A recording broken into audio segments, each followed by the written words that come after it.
after the victory in Copa del Rey, the title, do you feel that the team is more confident right now? I hope so. They have to be confident. Have to have the confidence because we played really good in these matches and we had a good start in this new year, and so but we have to follow that. And how about the pressure? Because the Atleti lose the match that they have today. Is more pressure for you this or nothing changed? No, nothing changed. We're looking to us, so it's for us important that we make our job today. So it means that we have to win. Getafe is a thought opponent, and you are two teams with very different styles of play. What kind of match do you expect today?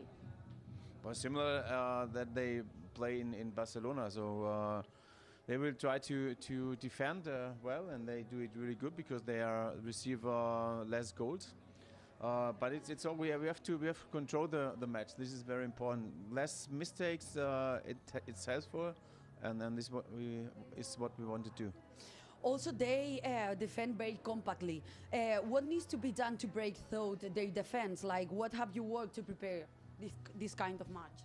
No, we have to, we have to be in the right position. We have to, really reduce our mistakes because the last match against Betis was really good, and this is how we want to play. How we want to play the style and. Yeah, I think I'm really positive about that today because we trained also the few trainings we had, the possibility we had. We trained well, and the team is at the moment a good atmosphere, but also a good mood. So it's for us very important to control the match. Last one, Christensen is the good news. Like, he's not in the lineup, but we are going to see him in the second part. I don't know. We are happy that he's with the team here, and he's doing good in the training. So we will see what happens. Sid Araujo in the starting 11 today. What's the deal there? Because, of course, there was talk of him moving maybe to Juventus this week. Yeah, and the most important thing is the last two words you used then, this week.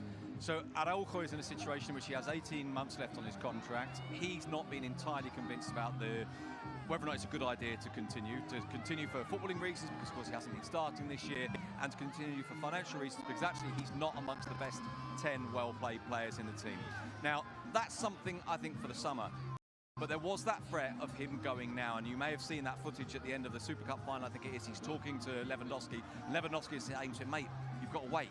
Talk about it in the summer if you like, but you've got to wait, you've got to stay now. And of course it's even more important for Barcelona because Inigo Martinez has now got injured and will be out for around about a month. Now, what Barcelona are briefing now is that he will stay now. There will be discussions about a new contract, and if there was to be anything signed now, which to be honest with you I'm not sure if that will happen, but if there was, there would of course be a clause inserted in that contract to enable them to effectively talk about this properly in the summer. But what they don't want is him to depart now, all the more so with Inigo Martinez out, and it appears that he has agreed with that position from the club. So just briefly, what has happened? Because he was the best player when Xavi led Barcelona to the Championship just 2 seasons ago. In a word, injury. I mean, bear in mind that he's not had the chance to play in La Liga this season.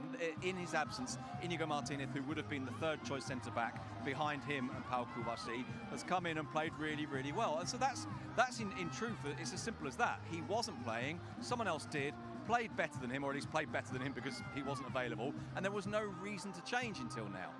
If you were to ask us at the start of the season where Getafe would be at this turning point, you'd probably say 14th, 15th, and you take a look at the bottom and say, that's exactly where they sit. They moved down to 17th, in fact, with Leganés, with that victory earlier today. So Getafe precariously close to the relegation zone. In fact, level on points with Espanyol. You know what you're going to get here, Luis. The problem, I suppose, for Getafe is that it hasn't produced the same results that it has in the past. Yes, we know that this Getafe is all about trying to defend well and trying to bring players forward, but yes, not many, because we always want to keep safe the goal. So forget this team just received 3 goals in the last 6 games. They got even a holding midfielder, Uche, playing as a centre forward. That means what this team is all about. Milla is the only player maybe with enough quality in the midfield with Arambarri to create something, to give a little bit of pace. But Rico, Adrete, Duarte, Gene, Iglesias, we are talking about 5 players that are in charge to try to frustrate the Barcelona side, try to frustrate the player, not letting them any kind of space when they receive the ball, and trying to, again, not letting anything happen in their third, because they know the ability of these players. It's true that Lamine Yamal is going to be a big threat, but let's not forget this Barcelona side is changing. Gavi is getting more into the box. Pedri is becoming more of a creative player. That's why he's playing next to Casado.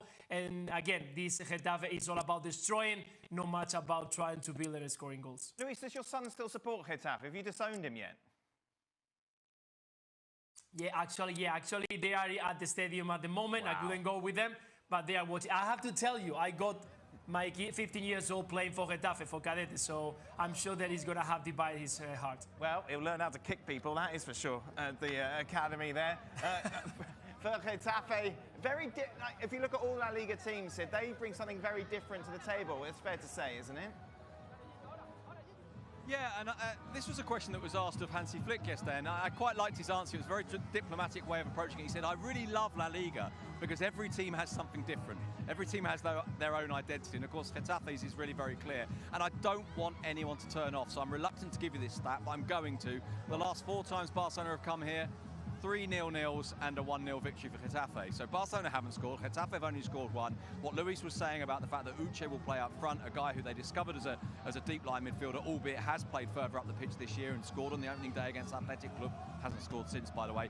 They are a team that have really struggled for goals this year, except from set plays and from penalties, and they will play very, very direct. Now, they will play a lot of the game in Barcelona's half if they possibly can, because when they do get the ball in their own half, they're the team in the whole of La Liga that have fewer passes in their own half than anyone else. But that's because when they get it, they go straight up the other team, what they want is far away from their goal as possible, even if it's not very many players. And I think Uche will probably be a low target man. Someone they go to these try down, and then they'll be very defensive. It's 5 at the back, exactly as it looks like. Looking at the starting 11, sure it'll be 5 or 4. So I think that tells you not only do they play like this anyway against Barcelona, they're going to be even more inclined to do so. You've really sold it, Sid. Thank you very much. Just a reminder, we'll be live with you at the full-time whistle, not only to add to this game, but a couple of big results in the Premier League regarding the title race as well. Just under 15 minutes to go then.